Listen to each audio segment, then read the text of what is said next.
Hi students, किडजन classes में आपका स्वागत है। तो मैं आशा करता हूं सभी अच्छे होंगे। चलिए भाई, आज हम जानने वाले हैं 29 तारीख 2024 को साइंस का पेपर विज्ञान पार्षद में किस तरह से आने वाला है। ठीक है, तो आज की क्लास होगी हमारी केमिस्ट्री की मैराथन क्लास होगी। इसमें आपको पूर्ण पेपर की जानकारी मैं दे दूंगा, किस प्रकार से आपसे क्वेश्चन पूछा जा रहा है। ठीक है, बोर्ड एग्जाम में। तो बने रहिएगा। ठीक है, वीडियो अच्छी लगे तो ज्यादा से ज्यादा लाइक शेयर करना। ठीक है, चलिए भाई, हम लोग बात करते हैं सबसे पहले क्या कि पहला क्वेश्चन हमारा क्या है। क्वेश्चन नंबर 1, जिसमें कहा है निम्न के आईयूपीएसी नाम लिखिए। ठीक है बेटे, इस तरह का एक क्वेश्चन पूछा जाएगा पेपर में। ओके, निम्न के आईयूपीएसी नाम लिखिए। आईयूपीएसी नामांकन कैसे करते हैं उसके लिए मैं बहुत छोटी सी बात में आपको आईयूपीएसी नाम सिखाता हूं। ठीक है, चलिए सबसे पहले आप लोग ध्यान रखो, carbon 1, carbon 2, carbon 3, carbon 4, carbon 5, carbon 6, इनके नाम याद रखो। आप लोगों को पता होना चाहिए C1 को क्या कहते हैं, मेथ, और 2 को बोलते हैं भैया एथ, और 3 को बोलते हैं प्रोप, और 4 को बोलते हैं ब्यूट, 5 को बोलते हैं पेंट, 6 को बोलते हैं हेक्स, 7 को बोलते हैं हेप्ट। ठीक है बेटे, और भी आगे तक है लेकिन ये कॉमन आपको पता होना चाहिए। हमारे पास फंक्शनल ग्रुप होते हैं लाइक दिस, जिनको हम क्रियात्मक समूह कहते हैं, उनके बारे में भी आपको पता होना चाहिए। जैसे कि OH है, इसके लिए हम क्या लगाएंगे, अनुलग्न में ओल लगाएंगे। CHO के लिए अल लगाते हैं। COOH के लिए क्या लगाते हैं, ओइक लगाते हैं। क्या लगाते हैं भैया, ओइक अम्ल लगाते हैं। और CO के लिए हम क्या लगाते हैं, ओन लगाते हैं। क्या लगाते हैं भैया, ओन। ठीक है, ये कॉमन मैंने आपको 4 फंक्शनल ग्रुप बताए हैं। एक दो फंक्शनल ग्रुप और भी है, जैसे कि NH2 है, इसके लिए क्या लगा देते हैं, एमीन लगा देते हैं या एमाइन लगा देते हैं। ठीक है, ठीक है, ये याद रखेंगे। अब कॉमन सिंगल बॉन्ड के लिए एन लगाते हैं, और डबल बॉन्ड के लिए क्या लगाते हैं भैया, इन, और ट्रिपल बॉन्ड के लिए लगाते हैं आइन। ये छोटी सी मैंने ट्रिक आपको बताई है, इससे हम आईयूपीएसी नामांकन बहुत जल्दी करके सीखते हैं। कैसे, अब हमें सबसे पहले देखना होता है यहां पर ये जो हमारा आया है C double bond O OH। ठीक है बेटे, तो C double bond O OH का मतलब होता है ये कार्बोक्सिलिक ग्रुप है, जिसको हम किसके रूप में लिख सकते हैं, COOH के रूप में लिख सकते हैं। तो सबसे पहले क्या करेंगे, इस पे नंबर डालेंगे 1 1 2। कितने कार्बन आए हैं, यहां पर 2 कार्बन आए हैं, और 2 कार्बन के लिए क्या लगाते हैं भैया, एथ लगाते हैं। तो हमें क्या लिखना है, एथ, और सिंगल बॉन्ड की पहचान होती है प्लस एन, और उसके लिए क्या जाएगा, प्लस ओइक अम्ल। क्या जाएगा, ओइक अम्ल। तो हमारा क्या नाम आ जाएगा इसका, एथेनोइक अम्ल। ठीक है, कॉमन। चलिए नेक्स्ट चलते हैं हम अगले वाला। अब यहां पर ध्यान देंगे CH डबल बॉन्ड O को जो लिखा गया है, ये मेरा CHO ग्रुप है। थोड़ा इसको इस तरह से लिखा है मैंने ताकि आप कंफ्यूज ना हो पेपर में। ठीक है बेटे, क्योंकि CHO बोलेंगे, एक और एक 2 कार्बन है, और 2 कार्बन के लिए हम लोग क्या करेंगे, यहां पर बताएंगे 2 के लिए एथ आएगा, और सिंगल बॉन्ड के लिए एन आता है, एथेनल इसका, या नेल बोल देंगे, इसका आईयूपीएसी नाम होगा। ठीक है बेटे, चलिए आगे चलते हैं नेक्स्ट। अब यहां पर ध्यान देंगे कि इसमें यहां पर जो OH आया है ये वाला फंक्शनल ग्रुप है, लेकिन OH में C ना होने की वजह से इस O पर नंबर नहीं डाल सकते। नंबर डालेंगे 1 2, केवल कार्बन पे नंबर डालेंगे, ये याद रखना। 1 2 2 के लिए क्या आता है भैया, एथ आता है, और OH के लिए क्या लगाते हैं, ओल। तो सिंगल बॉन्ड के लिए इसका आईयूपीएसी नाम आ जाएगा एथेनॉल। क्या जाएगा भैया, एथेनॉल। ठीक है, चलिए आगे चलते हैं नेक्स्ट। अगला यहां पर डी पोर्शन है, इसमें डबल बॉन्ड की तरफ से नंबर डालेंगे, क्योंकि नियम हमारा कहता है जिधर कोई फंक्शनल ग्रुप या प्रतिस्थापी समूह नजदीक हो उधर से नंबर डालते हैं। तो 1 2 3 3 के लिए क्या जाता है बेटे हमारा, प्रोप। सिंगल बॉन्ड के लिए क्या लगा देंगे, इन लगा देंगे, प्रोपीन 1 इसका आईयूपीएसी नाम आ जाएगा, या प्रोप 1 इन भी इसको लिख सकते हैं। ठीक है, प्रोप 1 इन। ओके, चलिए नेक्स्ट चलते हैं अगला पोर्शन। अब इसमें ध्यान देंगे, यहां पर जो हमारे पास है CH3CO CH2 CO। अब ये जो फंक्शनल ग्रुप CO आ रहा है, किधर से क्लोज पड़ रहा है, 1 2 3 4, ऐसे लॉन्ग चेन बैठेगी, तो ये 2 पर नजदीक इधर से बढ़ रहा है, इसलिए नंबर इधर से लेंगे हम लोग। और 4 के लिए क्या आता है बेटे, ब्यूट आएगा। तो ब्यूट का मतलब आ जाएगा हमारा ब्यूटेनोन। क्या जाएगा बेटे, ब्यूटेनोन। क्यों लाया हमें, क्योंकि ओन आता है CO के लिए। किसके लिए आता है CO के लिए, ओन आता है। ब्यूटेनोन, अब ओन 2 पे आ रहा है, ब्यूटेनोन 2 या ब्यूटेन टू ओन भी इसको लिख सकते हैं हम लोग, ब्यूटेन टू ओन। ओके, चलिए ये हमारा कंफर्म हो गया। अब बचता है हमारा एफ वाला। ये वाला जो है बेटे, इसमें एक दिक्कत है कि इसमें CH3 की होल्थराइज C बॉन्ड OH दिया है, तो इसको आपको क्या करना पड़ेगा, खोलना पड़ेगा। CH3 single bond CH single bond CH3 sorry C आएगा, और इसके ऊपर CH3 आएगा इस तरह से, और नीचे आएगा OH, ऐसे है क्योंकि इस C के साथ थ्राइज का मतलब है 1 2 3 3 क्या जुड़े हैं, CH3 जुड़े हैं। अब लॉन्ग चेन हमारी ऐसे बैठेगी 1 2 3, अब 2 नंबर पे CH3 आ रहा है, 2 पे ही OH आ रहा है, तो इसका नाम लिखेंगे 2 मेथिल प्रोपेन और 2 ऑल। ठीक है, 2 मेथिल प्रोपेन 2 ऑल, इसका यूपीएससी नाम हो गया। चलिए नेक्स्ट क्वेश्चन अगर मैं बात करता हूं, यदि आपको एग्जाम में इस तरह का क्वेश्चन नहीं पूछा गया तो मैं कहता हूं कि आपको इस तरह का क्वेश्चन भी पूछ सकता है, या करके, यहां पर मैंने या करके दिखाया है, निम्न की संरचना दो, लाइक दिस, जैसे but two ene methanal butanone 2 ethanoic अम्ल। अब इसकी संरचना आप तभी बना पाएंगे जब आपको क्या है, आईयूपीएससी नाम लिखने आते हैं। ठीक है, यदि आपको आईयूपीएससी नाम सही से लिखने आते हैं तो आप संरचना भी आसानी से बना सकते हैं। चलो मैं सिखाता हूं कैसे हम लोग संरचना बनाते हैं। इस क्वेश्चन को मैं यहां से रफ कर रहा हूं ताकि हमें समझाने में थोड़ी सी सरलता होगी, जगह कम होने की वजह से हम यहां सही से नहीं समझा पा रहे थे। चलिए, अब ब्यूट टू इन में सबसे पहले कॉमन आपको क्या करना है, ये देखना है कि ब्यूट का मतलब कितने कार्बन है, 4 है, तो आप कॉमन क्या करेंगे, सी के कितने कार्बन एटम लेंगे, 4 कार्बन एटम लेंगे। अब उसने कहा है ब्यूट 2 1 2 1 2, आपकी मर्जी है इधर से 1 2 मान लो या इधर से 1 2 मान लो, और 2 नंबर पे आप लोग क्या करेंगे 1 2 डबल बॉन्ड लगा देंगे। ऐसे डबल बॉन्ड लगाया क्योंकि 2 पर इन कह रहा है, क्या कह रहा है, इन, और मैंने कहा इन के लिए कौन सा बॉन्ड आता है भैया, डबल बॉन्ड आता है, तो 2 पे इन आया।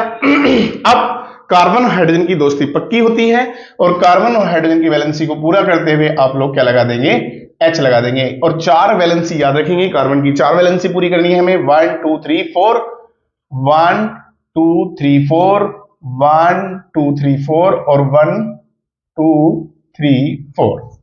तो पहली संरचना आपकी बन के आ गई। इसको श्रृंखला में लिखना है तो पहले सी से 3 H जुड़े हैं, तो ऐसे भी लिख सकते हैं आप लोग, CH3 single bond CH double bond CH single bond CH3, ये भी इसकी ही संरचना है, आई मीन श्रृंखला इसको हम बोल सकते हैं। ठीक है, चलिए अगला कहता है मेथेनेल। अब कॉमन याद रखो, मेथ का मतलब है एक ही कार्बन है, नेल लगाते हैं नल, नेल बोले तो मेथ प्लस एन प्लस अल करते हैं ना हम, संधि विच्छेद हिंदी में पढ़ते हैं, हाँ वो ही है।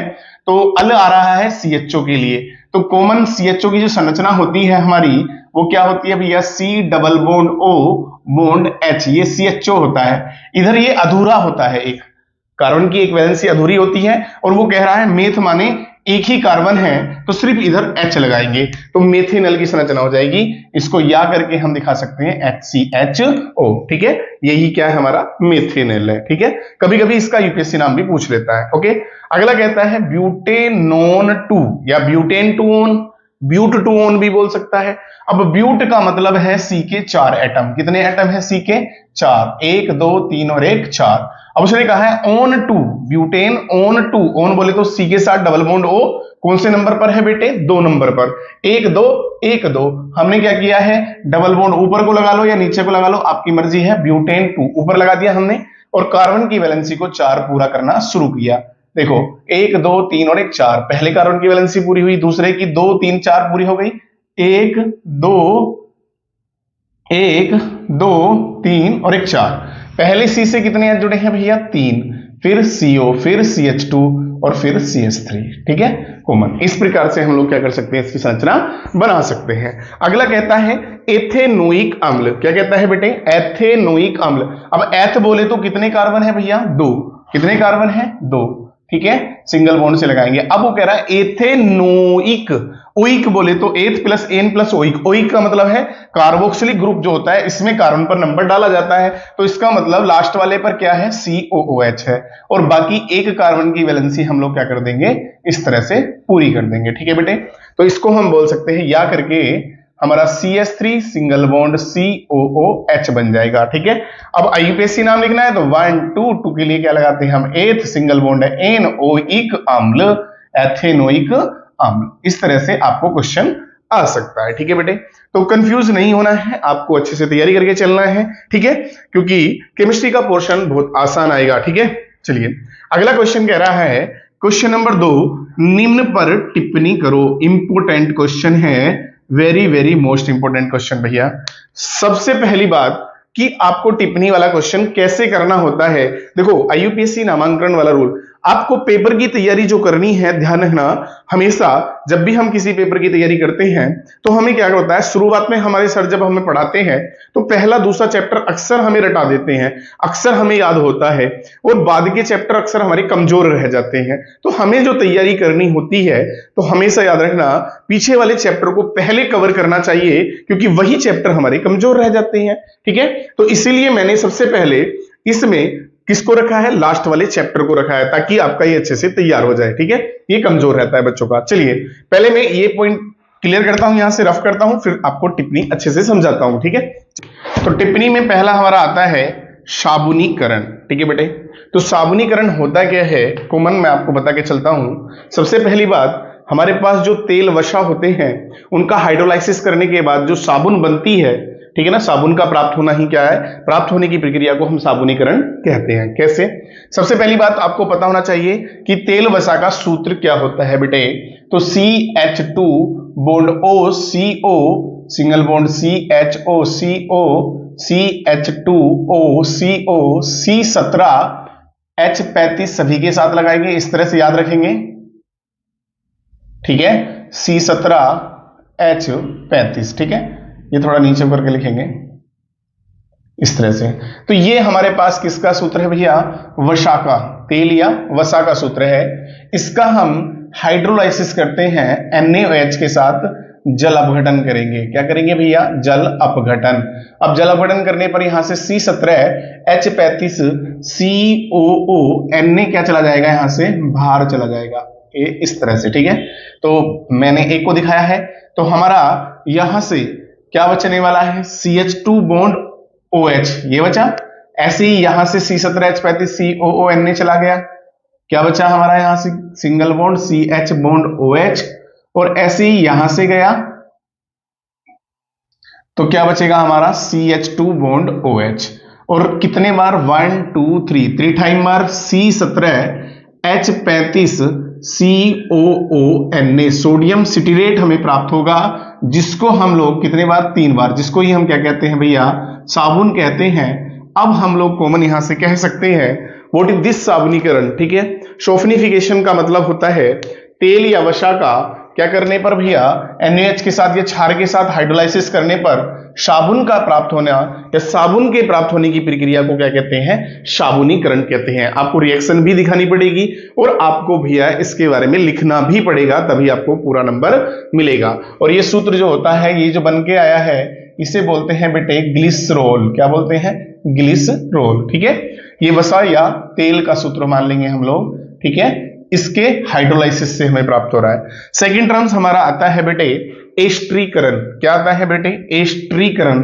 जैसे कि मैं बात करूं आपको, इसमें तभी आपको आसानी होगी जब आपको सूत्र याद होंगे। सबसे मेन आपका पर्पज है, आपको सूत्र याद होना चाहिए। ठीक है बेटे, चलिए एस्ट्रीकरण में होता क्या है बेटे, लाइक दिस, हमारे पास जो एल्कोहल होते हैं उनकी क्रिया हम, अब आप लोग के सिलेबस में एक टॉपिक है एथेनोइक अम्ल। क्या है बेटे, एथेनोइक अम्ल CH3COOH, और मैं इसकी क्रिया किसके साथ करा रहा हूं, C2H5OH के साथ। किसकी प्रेजेंट है भैया, अम्ल की प्रेजेंट में, इसे रिवर्सिबल रिएक्शन बोलते हैं।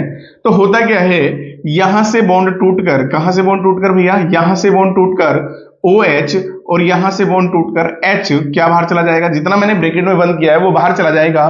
तो बचेगा क्या हमारा CH3COO, कितने बार भैया, एक तो CO ये है और एक O ये, तो कितने आ गए हमारे पास COO और C2H5, और रिमूव हो जाएगा यहां से H2O, क्योंकि यहां का OH और यहां का H मिलकर H2 बनाएगा, और O क्योंकि यहां से बॉन्ड ब्रेक होगा C और O के बीच का, और यहां से बॉन्ड ब्रेक होगा O और H के बीच का। ठीक है, तो ये जो बन के आया इसको बेटे वैसे तो एथिल एसीटेट बोल देते हैं, लेकिन आपको सरल बनाने के लिए मैं आपसे कहता हूं आप इसे एस्टर बोलो, ताकि आपकी रिएक्शन भी आसान हो जाएगी। यहां क्या है, ये हमारा एथेनोइक अम्ल। अगर आपको कॉमन याद नहीं है तो आईयूपीएससी नाम याद रखेंगे, एथेनोइक अम्ल ये हमारा है। और एथेनोइक अम्ल किसके साथ भैया, एथेनॉल के साथ रिएक्ट कर रहा है। तो अब हम इसकी थ्योरी आराम से बना सकते हैं स्त्रीकरण की, क्योंकि इस पे कमेंट्स आएगा करने के लिए तो हमें हिंदी भी लिखनी होगी। तो एथेनोइक अम्ल की क्रिया एथेनॉल के साथ अम्ल की उपस्थिति में कराने पर एस्टर का प्राप्त होना ही क्या कहलाएगा, एस्ट्रीकरण अभिक्रिया कहलाएगा। It's okay. तो यहां से हमारा ये सेकंड टर्म्स भी क्लियर हो जाता है। अब थर्ड टर्म्स आता है हमारा निर्जलीकरण। मैं रिएक्शन करके बता रहा हूं, उससे थ्योरी आपको तैयार करनी है और ऐसे ही लिख के आनी है, क्योंकि यहां से ही थ्योरी बन जाती है। ठीक है। अब निर्जलीकरण में आपका जो टॉपिक है वो किसका है भैया, एथेनॉल का है। किसका है, एथेनॉल। और एथेनॉल का सूत्र होता है CH3 सिंगल बॉन्ड CH2OH, या इसे C2H5OH भी बोल देते हैं। ठीक है बेटे। अब इसका जब हम H2SO4 की उपस्थिति में 170 डिग्री सेंटीग्रेड ताप पर इसको क्या करते हैं, गर्म करते हैं, तो गर्म करने पर यहां से बॉन्ड तोड़ता हुआ OH, और यहां पर तीन क्या है, CS के साथ H3 है, कार्बन हाइड्रोजन हाइड्रोजन CHOH, ये इस तरह से है बेटे। तो मेरे कहने का मतलब क्या है, यहां से एक बॉन्ड टूटेगा और यहां से क्या है, H2O रिमूव हो जाएगा, तो C के 2 H के 4 बचेंगे, या फिर मैं कहूं CH2 डबल बॉन्ड CH2 बचेगा और यहां से रिमूव हो जाएगा H2O। ठीक है बेटे। इसका नाम क्या बना, एथीन बना। क्या बना, एथीन। तो हम क्या कहेंगे, निर्जलीकरण को कैसे हम लोग क्या करेंगे, टिप्पणी लिखेंगे। एथेनॉल को सांद्र या कंसंट्रेट लिख सकते हैं। एथेनॉल को सांद्र H2SO4 की उपस्थिति में 170 डिग्री सेंटीग्रेड ताप पर गर्म करने पर, ये गर्म करने का चिन्ह है बेटे, करने पर एथीन का प्राप्त होना निर्जलीकरण कहलाता है। बिल्कुल सरल एकदम लैंग्वेज बना दी है मैंने। एथेनॉल को H2SO4 की उपस्थिति में 170 डिग्री सेंटीग्रेड ताप पर गर्म करने पर एथीन का प्राप्त होना क्या कहलाता है भैया, निर्जलीकरण कहलाता है। ठीक है। इस प्रकार से मैंने आपको 3 टिप्पणी बताई, आप लोगों को ऐसे क्या करनी है, कमेंट्स करनी है वहां पर। भाई ध्यान रखना, आप अगर वहां पर रिएक्शन कर देते हैं और थ्योरी नहीं लिख पाते हैं तो भी गड़बड़ है, और आप वहां पर थ्योरी नहीं लिखते रिएक्शन कर देते हैं तब भी गड़बड़ है। ठीक है ना। तो ध्यान रखना, तो दोनों चीजें आपको करके आनी है। ठीक है ना। चलिए अगली टिप्पणी आ जाती है हमारी सजातीय श्रेणी। ठीक है बेटे, क्या जाती है, सजातीय श्रेणी।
चलिए अब मैं बात कर रहा था सजातीय श्रेणी की। बेटे सजातीय श्रेणी को समजातीय श्रेणी के नाम से भी जान लेते हैं, लाइक दिस। जैसे कि हमारे पास CH3 single bond CH2 bond CH3, अब यहां पर CH3 सिंगल बॉन्ड CH3, ठीक है, और CH3 single bond CH2 bond CH2 bond CH3, ठीक है। ये मैंने आपके सामने एक एग्जाम्पल लिखा है। ये एक और एग्जाम्पल लिखता हूं मैं, CH3 bond OH, CH3 CH2 bond OH, CH3 CH2 bond CH2 bond OH, ठीक है बेटे।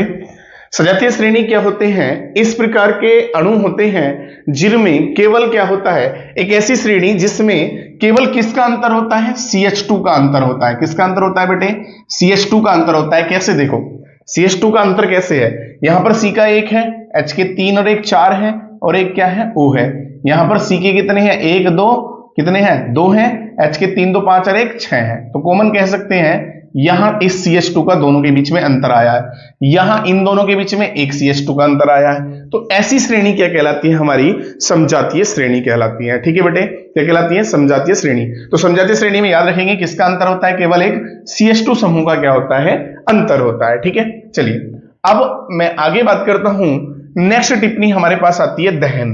दहन का मतलब क्या होता है बेटे, जो कार्बनिक यौगिक होते हैं लाइक दिस, जैसे कि मैं बात करता हूं मेथेनॉल या फिर मीथेन की मैं बात करूं, इनको यदि आप वायु की प्रेजेंट में जलाते हो तो मेथेनॉल वायु की प्रेजेंट में जलने पर CO2 और साथ में जल और साथ में क्या देता है, ऊष्मा देता है। ठीक है, रिएक्शन को बैलेंस करेंगे,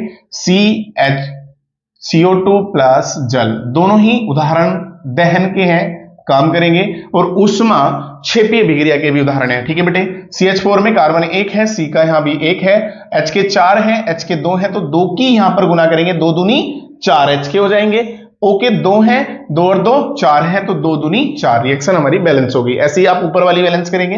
तो अब हम इसके लिए कमेंट्स कैसे करेंगे, कार्बनिक यौगिकों को वायु की उपस्थिति में जलाने पर CO2 जल व ऊष्मा प्राप्त होती है, जिसे हम दहन प्रक्रिया कहते हैं। ठीक है बेटे, दहन मतलब बर्न करना। उसके बाद आता है हमारा विकार्बोक्सिलीकरण। क्या है बेटे, विकार्बोक्सिलीकरण। विकार्बोक्सिलीकरण टिप्पणी इंपोर्टेंट है।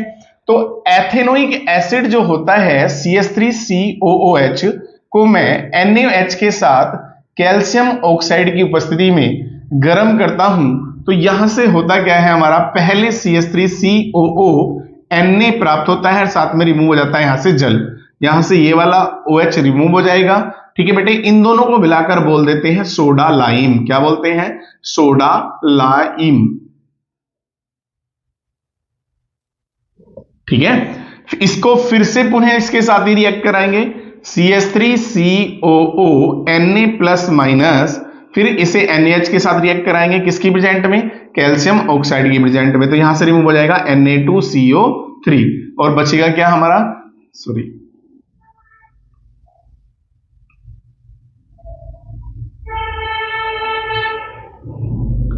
Na2CO3 और रिमूव हो जाएगा हमारा, यहां से बचेगा क्या हमारा CH4। ठीक है बेटे, अब कॉमन हम यहां से कहेंगे क्या, इसमें से जो कार्बन डाइऑक्साइड थी ये कार्बोनेट के रूप में बाहर चली गई, तो इसीलिए कहते हैं हम इसको विकार्बोक्सिलीकरण। ठीक है, तो हम कह सकते हैं एसिटिक अम्ल को या एथेनोइक अम्ल को सोडा लाइम के साथ गर्म करने पर एल्केन बोले तो मीथेन है, एल्केनों का प्राप्त होना क्या कहलाता है, विकार्बोक्सिलीकरण कहलाता है।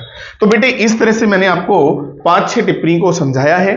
ऐसे ही आप लोग 1-2 टिप्पणी और तैयार करेंगे, जैसे कि हमारी है प्रतिस्थापन टिप्पणी है। ठीक है बेटे, इसको भी अक्सर पूछ लेता है प्रतिस्थापन पर, या फिर संयोजन की जगह संकलन अभिक्रिया के नाम से इसको पूछता है। ये ऑर्गेनिक से है, संकलन अभिक्रिया क्या है। ठीक है बेटे, संयोजन तो कम पूछता है, संकलन ज्यादा पूछता है। ठीक है, ध्यान रखेंगे। तो ऐसी टिप्पणी आप लोग तैयार कर लेंगे। चलें आगे, अगला क्वेश्चन हमारा कहता है एथेनोइक अम्ल के बनाने की विधि एवं रासायनिक गुण व उपयोगों का वर्णन करो। ठीक है बेटे, यू क्वेश्चन तब पूछेगा यदि ये टिप्पणी नहीं पूछेगा, ध्यान देना, या फिर इन टिप्पणियों के साथ या करके इस क्वेश्चन को पूछेगा। ठीक है, अब एथेनोइक अम्ल के क्वेश्चन की मैंने एक वीडियो डाल रखी है, इसे वहां से आप लोग देख लेंगे।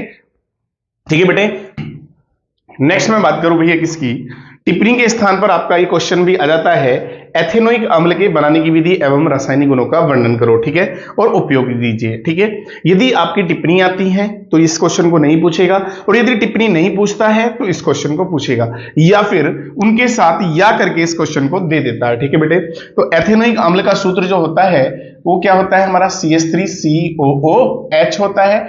इसको पहले आप लोग क्या करोगे, डिफाइन करोगे सूत्र लिखकर, फिर इसके बनाने की विधि ऐसे हेडिंग डालेंगे आप लोग। बनाने की विधि में हम इसको किससे बना सकते हैं बेटे, बनाने की विधि में कॉमन हमें ध्यान देना है, इसके बनाने की विधि होती है एथेनॉल के ऑक्सीकरण से। एथेनॉल का CH3CH2OH का क्षारीय KMnO4 की उपस्थिति में क्या कराएंगे, 2 बार ऑक्सीकरण कराएंगे। सीधा, मैं हिंदी नहीं लिख रहा हूं, सीधा रिएक्शन बता रहा हूं, क्षारीय KMnO4। ठीक है बेटे, तो यहां से क्या होता है, एक हाइड्रोजन एटम, 2H और एक O, जल रिमूव हो जाएगा एक बार में। फिर क्या बचेगा हमारे पास, CH3CO O और क्या बचेगा, एक H, तो ये अपने आप को किस में कन्वर्ट कर लेगा, एथेनोइक अम्ल में। ऐसे हम बनाते हैं, तो हम लिखेंगे एथेनॉल, क्योंकि सूत्र पता है अगर आपको तो आप इसकी बारे में लिख सकते हैं, एथेनॉल का ऑक्सीजन करने पर एथेनोइक अम्ल प्राप्त होता है। उसके बाद हमारी प्रॉपर्टी आ जाती है जिनको हम भौतिक गुण बोलते हैं बेटे। तो कॉमन भौतिक गुण एक दो दर्शा देंगे, क्या है, अब एथेनोइक अम्ल जो होता है हमारा सिरके जैसी गंध वाला क्या होता है, एक द्रव होता है, ठीक है, जल में विलय होता है। तो इस प्रकार से हम क्या लिख देंगे, प्रॉपर्टी लिख देंगे। अगला पॉइंट हमारा कहता है, उसने कहा रासायनिक गुण, और बिल्कुल बढ़िया बात भैया, तो रासायनिक गुण में आपको कई सारे गुण याद नहीं हो पाएंगे, मॉडल में बहुत सारे गुण दे के रखता है लेकिन बुक में कम गुण दे रखे हैं। जैसे कि पहला एक रासायनिक गुण मैंने भी कराया था आपको, एस्ट्रीकरण, बिल्कुल बढ़िया भैया, एस्ट्रीकरण यहां से कर देंगे आप लोग। दूसरा आप लोग कर देंगे यहां पर धातु से अभिक्रिया, तो धातु से अभिक्रिया करेंगे तो आप लोग क्या बन जाएगा, सोल्ट बनेगा। उसके बाद आप चाहें तो धातु कार्बोनेट से अभिक्रिया कर सकते हैं, यहां पर धातु कार्बोनेट से अभिक्रिया। और एक गुण मैंने भी टिप्पणी में आपको बताया था, याद करो, वी कार्बोक्सिलीकरण, वी कार्बोक्सिलीकरण। तो बेटे ये क्या है, हमारी रासायनिक गुण है। देखो चारों में से दो रासायनिक गुण तो मैंने अभी पीछे टिप्पणी में समझाए हैं आपको, बाकी दो आप लोग आसानी से कर सकते हैं। इस प्रकार से आपको ये क्वेश्चन कवर करना है, ठीक है। चलिए उसके बाद उपयोग आ जाएंगे। उपयोग किस में करते हैं हम, एथेनोइक अम्ल का। भैया सीधी सीधी बात है, अगर किसी ऑर्गेनिक कंपाउंड या इनऑर्गेनिक कंपाउंड के बारे में आपसे पूछता है कि इसका उपयोग क्या है, तो आप प्रयोगशाला में तो जरूर यूज करते हैं इसको, बिल्कुल करते हैं, तो आप लिख देंगे प्रयोगशाला में अभिकर्मक के रूप में। दूसरा आप जानते हैं एथेनोइक अम्ल जो होता है बेटे, इससे सिरका बनाया जाता है, मतलब सिरके जैसी इसके अंदर से भी गंध आती है, तो हम कह सकते हैं कृत्रिम सिरका बनाने में, ठीक है। चलिए उसके बाद अगला क्वेश्चन कहता है संतृप्त एवं असंतृप्त हाइड्रोकार्बन में अंतर। तो बेटे अंतर हमेशा कैसे लिखेंगे, संतृप्त आप लोग इस तरह से डालेंगे और बीच में लाइन खींचेंगे, इधर डाल देंगे असंतृप्त, ठीक है।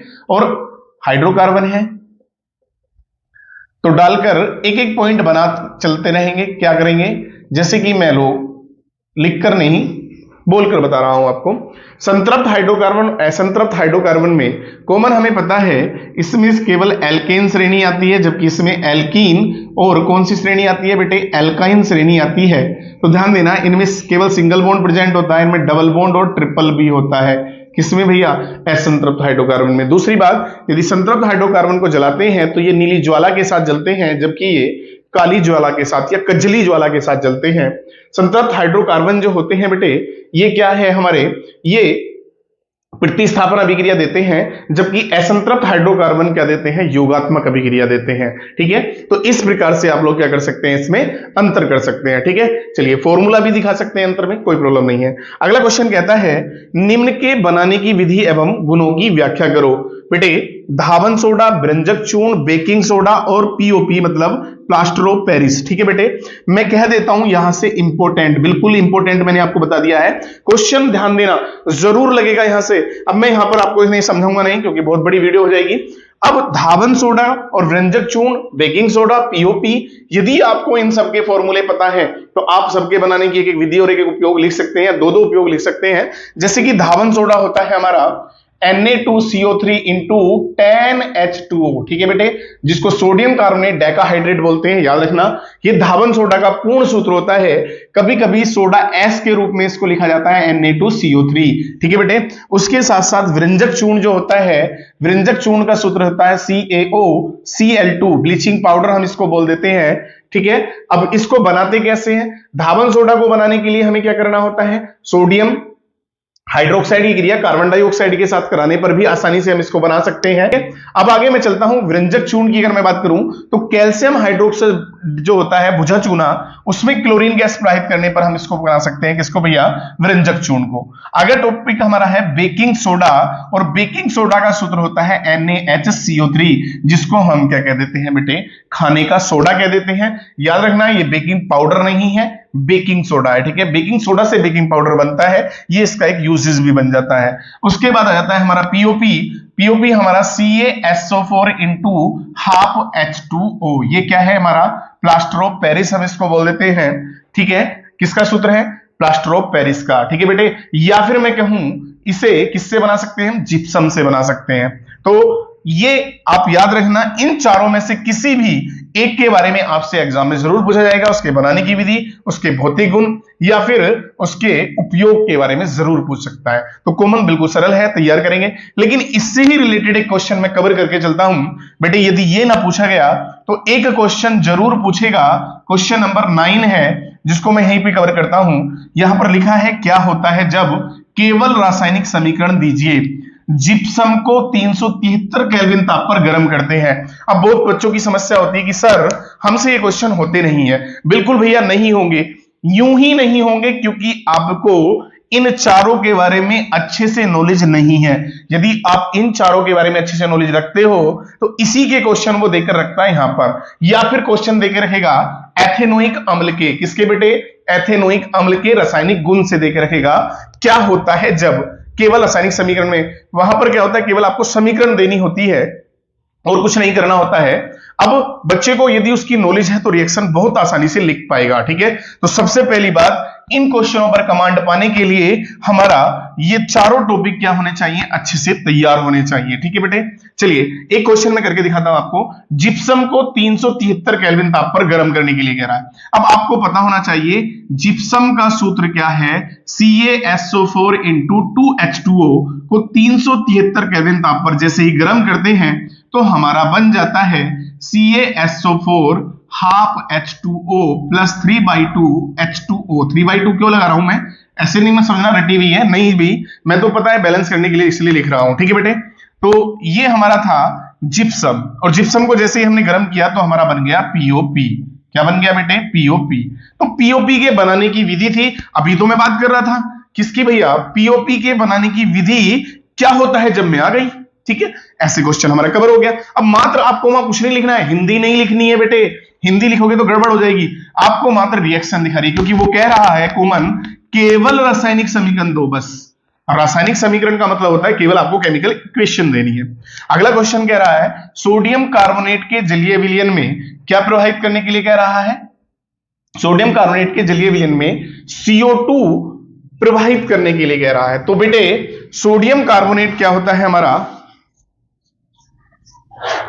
सोडियम कार्बोनेट बोले तो Na2CO3 का जलीय विलयन हो गया H2O, और इसमें CO2 प्रवाहित करने के लिए कह रहा है। अब देखो यहां पर Na के 2 हैं, बिल्कुल, C के 2 हो गए, H के 2 हो गए, O और यहां ध्यान देंगे O के 3 यहां है, O के 3 यहां है, तो सीधा सीधा हमें दिख रहा है NaHCO3 बन जाएगा और 2 मोल्स बनेंगे इसके। और ये किसके बनाने की विधि आ गई भैया हमारी, NaHCO3 के बनाने की विधि आ गई। इसका मतलब इससे बेकिंग सोडा बन गया है। तो सोडियम कार्बोनेट के जलीय विलयन में CO2 प्रवाहित करने पर बेकिंग सोडा बन गया, ठीक है। अगर इसके 2 मोल्स को वापस गर्म करोगे तो वापस हमारा सोडियम कार्बोनेट बन जाएगा। क्या बन जाएगा भैया, वापस सोडियम कार्बोनेट बन जाएगा, ठीक है ना। तो यहां से हमारे देखो 2 तरह के क्वेश्चन तैयार हो जाते हैं अलग-अलग। अगला कहता है बुझे चूने में क्लोरीन गैस प्रवाहित करने पर, बिल्कुल इससे रिलेटेड क्वेश्चन है। अब बुझे चूने का सूत्र क्या होता है, CaOH की होल ट्वाइस, और इसमें क्लोरीन गैस प्रवाहित करनी है। क्लोरीन क्या होती है हमारी, Cl2 होती है। तो हमें पता है इससे ब्लीचिंग पाउडर बन जाएगा या व्यंजक चूर्ण बनेगा, इससे बनेगा हमारा ब्लीचिंग पाउडर व्यंजक चूर्ण, एक ही बात है, CaOCl2। अब देखो यहां पर CaOCl2 बना है तो इसका मतलब रिमूव क्या हुआ है, H की ट्वाइस है, O की ट्वाइस है, एक O आया है, रिमूव हो गया यहां से H2O। तो हमारा यहां से बन गया भैया ब्लीचिंग पाउडर। अब मैं अभी कह रहा था, देखो मैंने 3 के बनाने की विधि यहां से कवर कर दी है, उपयोग आपको पढ़ लेने हैं, एकदम क्वेश्चन का तैयार हो गया हमारा। चलिए यहां से हमारा क्वेश्चन नंबर 3 भी क्लियर हो गया है, क्वेश्चन नंबर 4 भी हमारा क्लियर हो गया, और हमने क्वेश्चन नंबर 9 को भी क्लियर करा। ध्यान रखना भाई, क्वेश्चन इस तरह का लगेगा। अगला क्वेश्चन हम चलते हैं क्वेश्चन नंबर, फिर से वापस क्वेश्चन नंबर 5 पर, ठीक है। तो चलिए भाई अब समझते हैं क्वेश्चन नंबर 5, सेग्रेता श्रेणी, ठीक है बेटे। तो सेग्रेता श्रेणी से आप क्या समझते हैं, इसका एक उपयोग दो, ठीक है। तो कॉमन हम इसे यहां से क्लियर करके चलेंगे। यहां पर एक रिएक्शन भी मैंने दिखाई है, इसका क्या महत्व है इसको भी हम समझेंगे। पहली बात तो आपको रिएक्टिविटी सीरीज आनी चाहिए, ठीक है। और रिएक्टिविटी सीरीज क्या है हमारी, काका नाना कार मांगे एल्टो, जाने के लिए साइलेंट रहेगा यहां पर, फिर पंजाब हरियाणा क्यों हजारों किलोमीटर, किलोमीटर भी साइलेंट है, आगे आए, ठीक है बेटे। तो potassium, sodium, calcium, magnesium, aluminium, zinc, iron, lead, hydrogen, copper, mercury, silver और गोल्ड, ठीक है बेटे। तो सबसे ज्यादा रिएक्टिव जो मेटल्स होती हैं उनको श्रेणी में कहां रखा जाता है बेटे? ऊपर रखा जाता है। तो हम इसको कहेंगे धातुओं को उनकी क्रियाशीलता के घटते क्रम में व्यवस्थित करने पर, मतलब डिक्रीजिंग ऑर्डर में क्या करने पर भैया, उनको व्यवस्थित करने पर क्या जो श्रेणी प्राप्त होती है उसको ही सक्रियता श्रेणी कहते हैं। लेकिन इसके उपयोग वाली बात जो आ जाती है बेटे, तो इसका उपयोग हमारे पास एक एग्जाम्पल है लाइक दिस। यहां पर दिखाया है Zn प्लस, Zn क्या है हमारा? सॉलिड है, प्लस CuSO4 एक्वस है, एरो का चिन्ह है, ZnSO4 aqueous plus Cu solid, ठीक है। तो कॉमन अब हम यहां से कह सकते हैं कि हमारा जो जिंक है ये कॉपर सल्फेट से कॉपर को क्या कर रहा है? डिस्प्लेस कर रहा है। ये इसका एक महत्वपूर्ण पॉइंट है, क्योंकि जिंक कहां है? कॉपर से सक्रियता श्रेणी में ऊपर है, तो कॉपर से ज्यादा रिएक्टिव है। अब ज्यादा रिएक्टिव है तो जिंक क्या कर सकता है? कॉपर को आसानी से क्या कर सकता है? विस्थापित कर सकता है। तो यहां पर क्वेश्चन ऑब्जेक्टिव टाइप क्वेश्चन में भी पूछ लिया जाता है, या फिर क्वेश्चन में पूछ लेता है कि ये क्रिया संभव है कि नहीं है। तो याद रखना ये रिएक्शन संभव है, क्योंकि जिंक कॉपर को कॉपर सल्फेट से विस्थापित कर सकता है, क्योंकि सक्रियता श्रेणी में जिंक कॉपर से ऊपर है। यही इसका एक महत्वपूर्ण उपयोग है, ठीक है ना। तो जिंक को लेकर, कॉपर को लेकर, मैग्नीशियम को लेकर, कॉपर को लेकर भी पूछ सकता है, आयरन को लेकर, कॉपर को लेकर भी क्वेश्चन पूछ सकता है। तो यहां पर एक क्वेश्चन बन जाता है, ठीक है। चलिए अगला कहता है क्वेश्चन नंबर 6। इसमें क्या है भैया? मैंने कुछ इंपोर्टेंट अंतरों को रखा है। भर्जन और निस्तापन में अंतर वेरी वेरी मोस्ट इंपोर्टेंट है। यदि वो अंतर नहीं पूछेगा तो पूछेगा भर्जन की व्याख्या करो। भर्जन, ठीक है बेटे, भर्जन निस्तापन याद रखना, वायु की उपस्थिति में और वायु की सीमित मात्रा या अनुपस्थिति में, ठीक है, ध्यान देना। यहां पर सल्फाइड अयस्क लोगे, वहां पर कार्बोनेट अयस्क लोगे। कॉमन सल्फाइड अयस्कों से ऑक्साइडों का प्राप्त होना, कार्बोनेट अयस्कों से ऑक्साइडों का प्राप्त होना, ठीक है। यह है भर्जन और निस्तापन में अंतर। अगला क्वेश्चन कहता है खनिज तथा अयस्क। बेटे खनिज मृदा में जितनी भी चीजें आती हैं, मट्टी, कंकड़, बालू, रेत, वो सब खनिज के अंतर्गत आती हैं या धातु। लेकिन अयस्क वे होती है जिनमें ज्यादातर मात्रा में कोई धातु की उपस्थिति हो, उसको उसकी अयस्क बोला जाता है, ठीक है। अब ध्यान रखना, अयस्क से ही मुझे याद आया, क्योंकि अयस्क से क्वेश्चन पूछ सकता है बेटे। दो अयस्क याद रखेंगे, आपसे कभी कभी क्वेश्चन पूछ लेता है, जैसे कि कॉपर की दो मुख्य अयस्कों के नाम लिखो। मतलब कॉपर को किससे प्राप्त किया जाता है, ठीक है बेटे। तो कॉपर की दो मुख्य अयस्कों के नाम पूछ सकता है। तो कॉपर की दो मुख्य अयस्क कौन कौन सी होती है भैया? कॉपर पाइराइट होती है, कॉपर ग्लांस होती है। तो दो अयस्कों के नाम जरूर याद रखेंगे, सिल्वर की या आयरन की, इनमें से पूछ लेता है कभी कभी। किन्हीं दो अयस्कों के नाम लिखो, ठीक है। तो याद रखेंगे धातु एवं अधातु में क्या अंतर है। अच्छा एक बात और मैं अयस्क की क्लियर कर दूं, तो बेटे कुछ हमारे पास धातुएं ऐसी होती हैं जो मुक्त अवस्था में पाई जाती हैं, कुछ ऐसी होती हैं संयुक्त अवस्था में पाई जाती हैं, लाइक दिस। इस रेजिम में जो गोल्ड सिल्वर होते हैं ये अधिकतर मुक्त अवस्था में, मतलब फ्री होती हैं, ये ऐसे ही पाई जाती हैं, ठीक है। और बाकी ज्यादातर किसके रूप में होती है? अयस्कों के रूप में होती है, ठीक है। चलिए अगला धातु और अधातु में अंतर बहुत अच्छे तरीके से आप लोग वाकिफ हैं।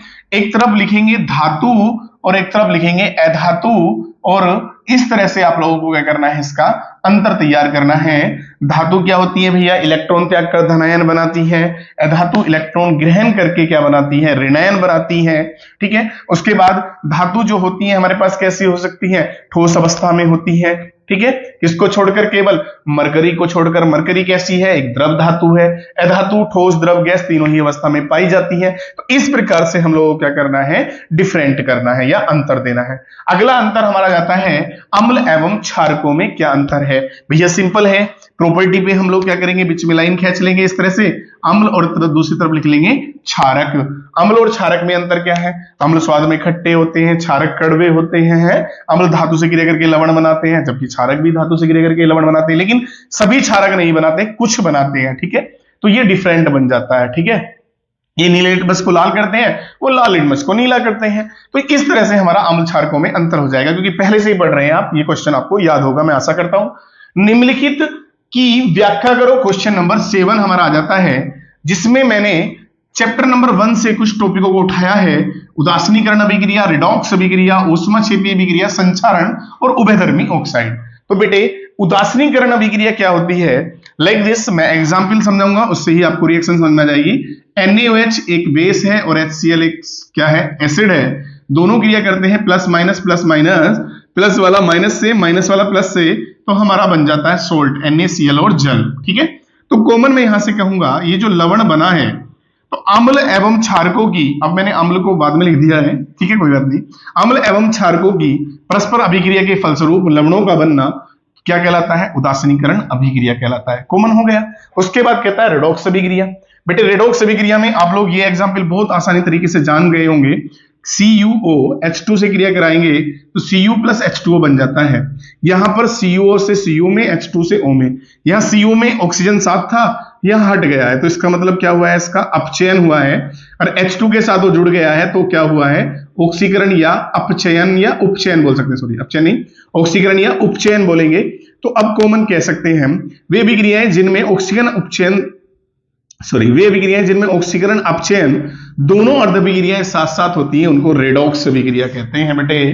तो इस प्रकार से हम लोग रेडॉक्स अभिक्रिया कर सकते हैं। ऊष्माक्षेपी अभिक्रिया, जिसमें मैंने कि अभी बताया था आपको, मीथेन को वायु के साथ जलाते हैं तो CO2 और जल बनता है और साथ में ऊष्मा उत्पन्न होती है। तो कॉमन हम यहां से कहेंगे कि मीथेन को वायु में जलाने पर CO2 और जल बनता है, मतलब उत्पाद के साथ साथ ऊष्मा भी उत्पन्न होती है। ऐसी अभिक्रियाएं ऊष्माक्षेपी कहलाते हैं।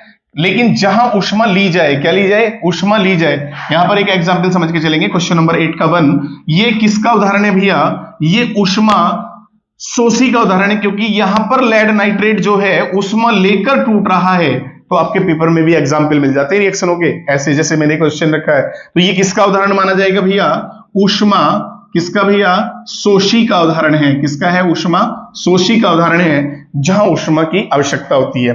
अब ध्यान देना, ऊष्माक्षेपी अभिक्रिया से संयोजन अभिक्रिया भी क्लियर हो जाती है, क्योंकि कभी कभी ऐसा भी होता है कि ऊष्मा CO2, मतलब संयोजन में ऊष्मा का क्या होता है भैया, उत्सर्जन होता है। ठीक है, उसके बाद कह रहा है संक्षारण। संक्षारण मतलब आर्द्र नमी की उपस्थिति में जो धातुएं हैं वो संक्षारित हो जाती हैं, इस प्रक्रिया को संक्षारण कहते हैं। जैसे लोहे पर जंग लगना, ठीक है ना, कॉपर पर हरे रंग की परत आना। ठीक है, तो कॉमन यहां से संक्षारण की सुरक्षा कैसे हम लोग करें, ये मेन पॉइंट आ जाता है। तो संक्षारण से सुरक्षा करने के लिए हमारे पास क्या क्या पॉइंट आते हैं, यहां पर ऑब्जेक्टिव टाइप क्वेश्चन भी बन जाता है। ठीक है बेटे, ग्रीस लगाकर, पेंट करके, या ऑयल लगाकर, या फिर हम कह सकते हैं एनोडीकरण द्वारा, गैल्वेनीकरण द्वारा क्या कर सकते हैं, लोहे को जंग से या संक्षारण से बचा सकते हैं।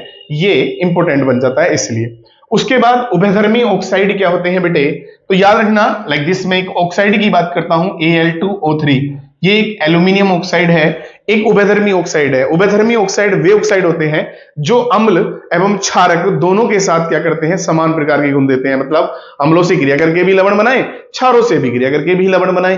तो ऐसे ऑक्साइड क्या कहलाएंगे, हमारे उभयधर्मी ऑक्साइड कहलाएंगे, अर्थात अम्ल और क्षार दोनों से रिएक्ट कर सकते हैं। ठीक है बेटे, Al2O3 एक उभयधर्मी ऑक्साइड है, ये भी क्वेश्चन ऑब्जेक्टिव टाइप क्वेश्चन में पूछा जा सकता है। नेक्स्ट क्वेश्चन आता है हमारा क्वेश्चन नंबर 8, निम्न रासायनिक समीकरणों को संतुलित करो। बेटे समीकरणों को संतुलित करना है, सिंपल बात याद रखेंगे, पीवी, या तो क्वेश्चन दो तरह से, मैंने देखो दोनों कराया है। अगर आपको इस तरह का दिया है तो आप कॉमन लिखकर बैलेंस कर सकते हैं, लेकिन यदि क्वेश्चन CD की तरह आ जाए फिर क्या करना होगा बेटे, आपको जिंक, सिल्वर नाइट्रेट, फिर आपको इनके सूत्र लिखने होंगे और सूत्र लिखकर रिएक्शन को बैलेंस करना होगा। यहां पर देखो PB का 1 है, PB का 1 है, O का 1 है, जबकि 2 और 1 3 और 2 5 बैठ रहे हैं। यहां पर 3 दूनी 6 बैठ रहे हैं। तो सबसे पहले हम क्या करते हैं, इनको समान करते हैं, क्योंकि बेटे 3 दूनी 6 सम कर लेते हैं। क्या कर लेते हैं बेटे, सम। N के 2 हैं, पहले तो यहां हमने 2 लगाया, जैसे N के 2 हुए तो O के 2 दूनी 4, 2 6 और 1 7 हो गए। यहां पर O के 3 दूनी 6 बैठ रहे हैं। तो मुझे क्या करना पड़ेगा, यहां पर 2 दूनी 4, 4 और 2 6, तो मैं यहां पर क्या करता हूं, इसको सम करता हूं, तो मुझे 2 भी यहां लगाना पड़ेगा। अब जैसे मैंने PB के आगे 2 लगाया तो यहां O के सम हो गए 2, अब PB के 2 हो गए हैं, लेकिन NO3 के यहां पर कितने थे, 2 दूनी 4 हो गए हैं। तो मुझे यहां क्या करना पड़ेगा भैया, 4 लगाना पड़ेगा, क्योंकि N के कितने हो गए हैं, 2 दूनी 4 हो गए हैं। अब O की कॉमन देखो, 2 3 6 दूनी 12, 2 4 दूनी 8 और 2 10 और 2 12, बैलेंस हो गई। इस तरह से करते हैं हम लोग। सबसे डिफिकल्ट यही रिएक्शन है, मैंने इसलिए इसको लिया है, और बाकी सब आसान होती है। N के 2 हैं, H के 2 हैं, H के 3 हैं। यहां पर H के सम करो, पहले 3 है तो 2 तिया 6 हो गए, यहां 3 दूनी 6 हो गए। N के 2 हैं, N के 2 हैं, बैलेंस हो गई। अगला पॉइंट कहता है वो क्या, जिंक सिल्वर नाइट्रेट। अब जिंक क्या है हमारे पास भैया, Zn plus AgNO3, silver nitrate हो गया। एरो का चिन्ह उसने कहा होगा जिंक नाइट्रेट, बिल्कुल जिंक नाइट्रेट है। तो ZnNO3 की whole twice plus Ag, whole twice क्यों आया है, क्योंकि कॉमन Zn पर 2 पॉजिटिव चार्ज होता है और NO3 पर 1 नेगेटिव होता है, तो इसलिए इनका बनेगा न्यूट्रल होकर ZnNO3 की होल ट्वाइस बनेगा। अब यही कंफ्यूजन है, NO3 के यहाँ 2 है, यहाँ पर 1 है, तो 2 यहाँ लगाएंगे तो NO3 के डबल हो जाएंगे। Ag के डबल हुए हैं तो यहां भी 2 लगा देंगे, हो गई बैलेंस। उसके बाद नेक्स्ट पॉइंट हमारा आता है aluminium plus copper chloride, aluminium chloride. ठीक है बेटे, तो अब एल्यूमिनियम हमारे पास क्या है, Al है, Al प्लस CuCl2, एरो का चिन्ह।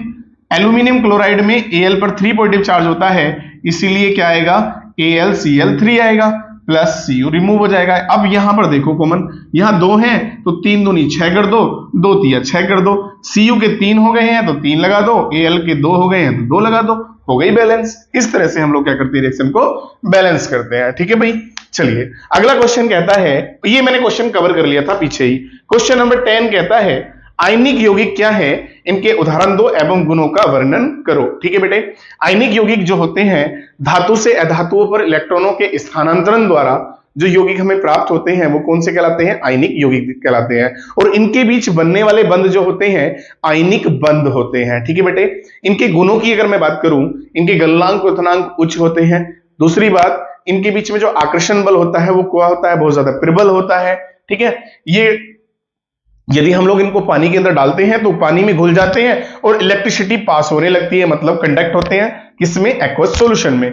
दूसरी बात, यदि हम इनको तोड़े जाएं या फोड़ें तो ये कैसे बिखर जाते हैं, बिल्कुल ये बिखर जाते हैं जैसे नमक को फोड़ते हैं, नमक NaCl है और NaCl एक आयनिक कंपाउंड है, तो ऐसे ही क्या हो जाते हैं, बिखर जाते हैं, आई मीन भंगुर होते हैं। It's okay. तो इस प्रकार से मैंने बताया आयनिक यौगिकों के बारे में। अब आयनिक यौगिकों की अगर मैं एग्जाम्पल की बात करूं लाइक दिस, जैसे NaCl होता है, KCl होता है, CaCl2 होता है, ये इनके उदाहरण होते हैं। यदि वो किसी कंपाउंड के अंदर NaCl की इलेक्ट्रॉन बिंदु संरचना पूछ ले तो आप कैसे बनाएंगे बेटे। Na का परमाणु क्रमांक आपको बताना चाहिए 11 होता है और इलेक्ट्रॉनिक कॉन्फ़िगरेशन 2 8 1 में निकालते हैं, पहले सेल में 2 8 और 1, और Cl का 17 होता है, 2 8 7 में निकालेंगे तो हमारे पास Na के पास वैलेंसी इलेक्ट्रॉन केवल 1 होगा, Cl के पास कितने होंगे भैया, हमारे पास 7 होंगे। एक इधर ट्रांसफर कर देगा तो ट्रांसफर करने पर होगा, Na ने 1 ट्रांसफर किया तो इस पर कैसा चार्ज आएगा, प्लस, और Cl ने 1 लिया है तो इस पर कैसा आ जाएगा, माइनस। इस प्रकार से हम बनाते हैं आयनिक यौगिकों की स्ट्रक्चर। ठीक है, चलिए कॉमन मैंने ज्यादातर आपको क्वेश्चन बताने की कोशिश की है। ठीक है बेटे, वीडियो अच्छी लगे तो ज्यादा से ज्यादा क्या करना है, लाइक करना है और शेयर करना है। ध्यान रखना, पेपर में मेरे बताए क्वेश्चनों से बाहर कुछ नहीं जाएगा, अच्छे से तैयारी करना। लेकिन मैं ये भी नहीं कहता हूं कि आप लोग मात्र मेरी वीडियो के पीछे पड़े रहें, एक बार किताब से केमिस्ट्री को रिवाइज जरूर कर लेंगे। जो मैंने क्वेश्चन तुम्हें समझाए हैं, यदि ये समझ में आ गए हैं, इनको छोड़कर जो शेष बचे उसको एक बार रिवाइज कर लो। तो चलिए भाई, चलते हैं, फिर मिलते हैं नेक्स्ट वीडियो में। धन्यवाद।